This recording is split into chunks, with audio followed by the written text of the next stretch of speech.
नमस्कार मित्रों। यही है सही भारत यूट्यूब चैनल में आपનું हार्दिक स्वागत છે। હું છું પ્રેમજીભાઈ પરમાર। મિત્રો, અત્યારે તો સમગ્ર દુનિયાનું મીડિયાનું સોશિયલ મીડિયાનું ધ્યાન ઈરાન, ઇઝરાયલ અને અમેરિકાના યુદ્ધની વચ્ચે છે, પણ એમાં કેટલીક અગત્યની બાબતો દબાઈ જાય એની ઉપર લોકોનું ધ્યાન ના જાય એવું બને। બિહારની અંદર બહુ સારી ઘટના બની છે, ખૂબ સારી કઈ હાશકારો બિહારની જનતા હાશકારો લઈ શકે। બિહારના મુખ્યમંત્રી તરીકે નીતિશ કુમાર જઈ રહ્યા છે રાજ્યસભામાં જવા માટે। એમણે ઉમેદવારી નોંધાવી છે, પરંતુ નીતિશ કુમાર કેટલા બધા સક્ષમ હતા, એમને કેટલા બધા એવોર્ડ મળ્યા। પલટુરામ તરીકેનો એવોર્ડ મળ્યો, બીજા ઘણા બધા એમને એવોર્ડ મળ્યા જ કરે છે। પલટુરામ કહેશે, કોઈ પક્ષ પલટું કહેશે, બીજું કહેશે મુસ્લિમ મહિલાનો હિજાબ ખેંચી લેવામાં એમને કોઈ ક્ષોભ નહોતો, શરમ નહોતી। ભાજપ સાથે અને આરજેડી સાથે વારંવાર પાટલી બદલવામાં ક્યારેય એમને કંઈ ક્ષોભ, શરમ, સંકોચ જેવું એટલી નહોતું આવ્યું। એટલી બધી એમની સક્ષમતા હતી કે ગમે તે લોકોને જે કહેવું હોય પણ એમને નીતિ અને નિયમો બાજુમાં મૂકી દીધું હતું। એટલે તો 300 પુલો ધરાશયી થઈ જાય છતાંય એમને કોઈ ક્ષોભ સંકોચ નહોતો થતો। અને હવે 15 વર્ષ 75 વર્ષ થયા, ટાંગા હવે ઘોરમાં લબડવાનો સમય આવ્યો છે, છતાંય એમનો સત્તાનો મોહ જતો નથી।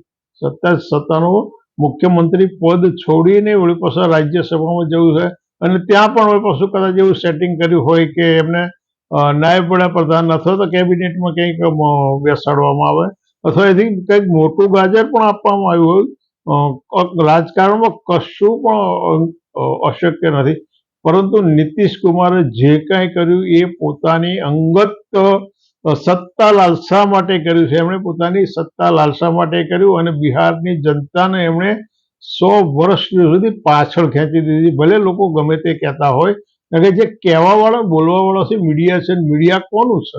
મીડિયાએ સાચી વાત તો બહાર લાવવી જ નથી। બિહાર અનેક દાયકાઓથી શેતાનોની ભૂમિ રહી છે, અને એના બહુ સરસ ઉદાહરણો ત્યાંથી મળી આવે। એક ઉદાહરણ બિહારના જનનાયક તરીકે જે પ્રસિદ્ધ થયેલા એવા અન્ય પછાત વર્ગની વાળંદ જ્ઞાતિમાંથી આવેલા કર્પૂરી ઠાકોર એટલે એક મહાન માનવ કહેવાય, જેને જનનાયકનું બિરુદ મળેલું છે। જેના મુખ્યમંત્રી માંથી નિવૃત્ત થયા પછી પોતાનું આગવું મકાન નહોતું, પોતાની પાસે પોતાની ગાડી નહોતી, એમને બહાર જવાનું હતું ત્યારે એમની પાસે પોતાનો સારો પહેરવા માટેનો કોટ નહોતો, એ કોટ એમને બીજા કોઈ ઉછીનો આપેલો। એવા મુખ્યમંત્રી જ્યારે પોતે મુખ્યમંત્રી હતા એ સમયકાળમાં એક જમીનદારે કર્પૂરી ઠાકોરના પિતાને પોતાના ઘેર પોતાના વાળ કાપવા બોલાયા, કારણ કે એ વાળંદ જ્ઞાતિમાંથી આવતા હતા, એટલે વાળ કાપવાનો એમનો વ્યવસાય હતો, અને એ સમયસર ન જઈ શક્યા। એના કારણે પેલા જમીનદારે કર્પૂરી ઠાકોરના પિતાને માર મારી અને બંધક બનાવ્યા, અને છતાંય કર્પૂરી ઠાકોરે એની સામે કોઈ એવા પગલાઓ નહોતા લીધા। એટલે આ ભારતના ઇતિહાસમાં તમે આવી ઘટનાઓ બની કે એક મુખ્યમંત્રી સત્તા ઉપર હોય અને એના પરિવારજન ઉપર આટલો બધો અનાચાર થઈ શકે। અને બિહારની અંદર તો 1970 થી 90 સુધીના દાયકામાં 16 મોટા હત્યાકાંડો અનુસૂચિત જાતિ પર 16, અને એ સિવાય બીજા હજારો વ્યક્તિગત જે હત્યાકાંડો થયા, વ્યક્તિગત બળાત્કારો થયા, એ તો હજારોની હશે। પરંતુ 1990માં લાલુ પ્રસાદનું શાસન આવ્યું અને 2005 સુધી લાલુ પ્રસાદ અને રાબડી દેવનું શાસન આવ્યું।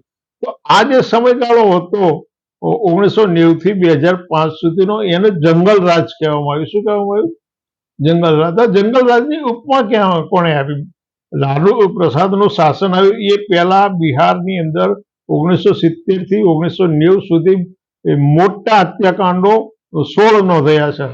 મોટા હત્યાકાંડો 16 નોંધાયા છે, અને નાના તો અનેક સેંકડો હજારો નોંધાયા છે।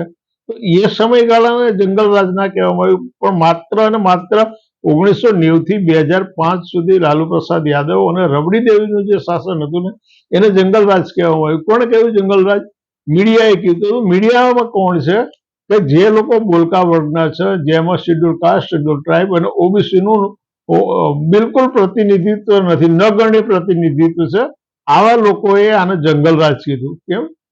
કારણ કે જંગલ રાજ શા માટે કીધું કે લાલુ પ્રસાદ યાદવ રહ્યા ને એમણે ક્યારેય તમે ભારતના રાજકારણમાં તમે બારીકાઈથી જુઓ, એક જ વ્યક્તિ એવો છે લાલુ પ્રસાદ યાદવ, એમણે ભારતીય જનતા પાર્ટી અને સંઘીઓ સાથે ક્યારેય જોડાણ નથી કર્યું. ભારતના રાજકારણમાં લાલુ પ્રસાદ યાદવ એક જ એવો વ્યક્તિ છે કે એમણે ભારતીય જનતા પક્ષ અને બીજા એમના જે સંઘીઓ હતા એમના ટેકેદારો સાથે ક્યારેય એમણે જોડાણ તો નથી કર્યું, પરંતુ લાલકૃષ્ણ અડવાણીએ અયોધ્યાથી સોમનાથની જે યાત્રા કાઢી અને ત્યારે બિહારના સમસ્તીપુરમાં લાલકૃષ્ણ અડવાણીની ધરપકડ કરનાર લાલુ પ્રસાદ યાદવ હતા.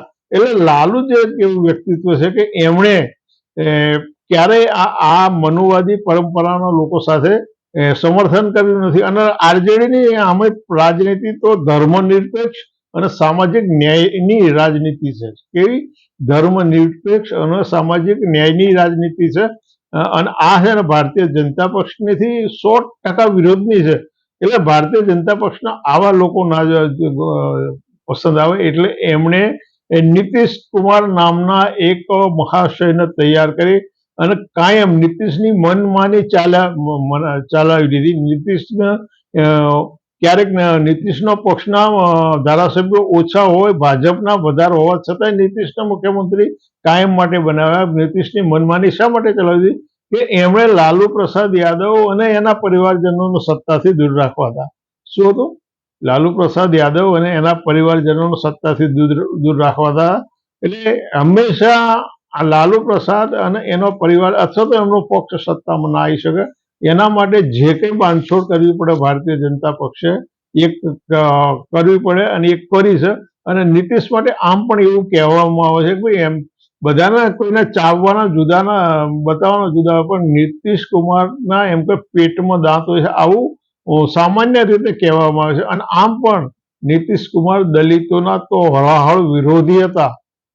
નીતિશ કુમાર દલિતોના હળાહળ વિરોધી હતા. ભલે તેમણે ત્યાં મહાદલિતની જ્ઞાતિઓ અલગ પડી હોય, પરંતુ બિહારની અંદર જ્યારે દલિતોની સામૂહિક હત્યાકાંડો અનેક ઘટનાઓ બની રહી હતી. જમીનદારો અને ઠાકોરો દ્વારા રણવીર સેના નામની એક સેના સ્થાપવામાં આવી અને આ સેના દ્વારા દલિતોની વસ્તીઓ પર મોટા હુમલાઓ કરવામાં આવતા હતા. એ હુમલાઓમાં મોટા પાયા ઉપર હત્યાકાંડો થયેલા છે. 100 વ્યક્તિઓના હત્યાકાંડો થયેલા છે.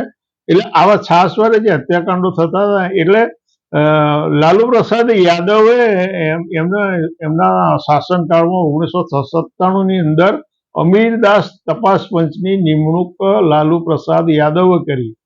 અમીરદાસ તપાસ પંચની નિમણૂક આ હત્યાકાંડોની તપાસ કરવા, એની પાછળ કયા કયા પરિવારો કામ કરે છે અને એમાંથી શું નિષ્કર્ષ કાઢી શકાય.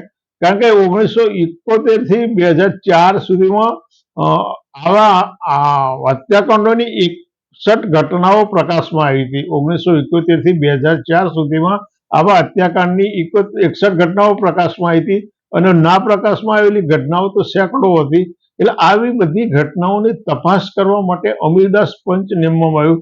પરંતુ 2005માં લાલુ પ્રસાદ એટલે રાબડી દેવની સત્તા પૂરી થઈ અને લાલુ પ્રસાદ યાદવ નીતિશ કુમાર સત્તામાં આવ્યા.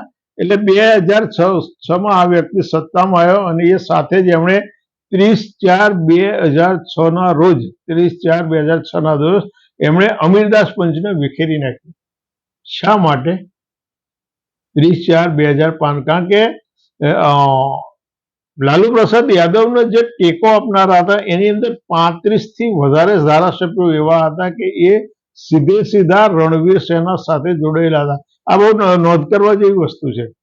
અમીરદાસ પંચનો અહેવાલ જાહેર ના કરવા માટે અને એને વિસર્જન કરવા પાછળનું કારણ એ હતું કે રણવીર સેનાની સાથે સીધા અથવા તો આડકતરી રીતે જોડાયેલા 35 ધારાસભ્યો નીતિશ કુમારના પક્ષમાં જોડાયેલા હતા. એના કારણે એમના શાસનમાં પૂરી ભાંગફોડ થઈ શકે, એમને સત્તામાંથી ફેંકાઈ ન જવું પડે, એમના માટે એમણે આ પંચની નિમણૂક વિસર્જન કરી નાખ્યું. એટલે નીતિશ કુમાર કાયમ ભાજપની સોડમાં રહી અને એમણે આરએસએસના એજન્ડાને પૂરો કરવાનું જ કામ કર્યું છે. અને એમણે બિહારના 100 વર્ષ પાછળ લઈ ગયા છે. એટલે બિહારની જનતાનું હવે કલ્યાણ થશે. નીતિશ જેવી એક પનોતી બિહારના માથેથી દૂર થઈ જાય અને એ માટે ખૂબ સારા સમય અને સંજોગો છે. મિત્રો, આવી અંદરની હકીકતો જાણવી અને સમજવી જરૂરી છે. નીતિશ એ ક્યારેય પછાત વર્ગના કલ્યાણ હતા નહીં. એમને માત્ર સત્તા એ જ એમનું કલ્યાણ હતું. એના માટે એમણે અનેક પ્રકારની બાંધછોડ કરી છે, અનેક પ્રકારના એમણે તડજોડ કરી છે. એટલે મિત્રો, આવી બધી બાબતો જાણવી સમજવી જરૂરી છે. કારણ કે અત્યારે તો હવે ભારત સાર્વભૌમત્વ ગુમાવી રહ્યું હોય એવા અમેરિકાથી સમાચાર આવી રહ્યા છે. અને અમેરિકાના શાસકોએ ભારત ઉપર મહાન દયા કરી અને 30 દિવસ માટે ડીઝલ પેટ્રોલ બીજા પ્રદેશમાંથી, રશિયા પાસેથી ખરીદવાની છૂટ આપી છે. આ પણ ભારતના પ્રધાનમંત્રીની સિદ્ધિ છે. આ પણ ભારતના પ્રધાનમંત્રીની સિદ્ધિ છે. એટલે મિત્રો, અને એમાં જે ગુંડ ભક્તો છે, એમના મગજમાં પેલો જે ગોબર હોય, ગોબર કાઢી નાખે. તો આવી સાચી વાતો એમના મગજમાં ઉતરે અને એના માટે તમે છે ને આવી વાતો એમને જે પહોંચાડશો એવી અપેક્ષા છે. ફરી વખત આવા વિષય સાથે મળીશું. આવજો.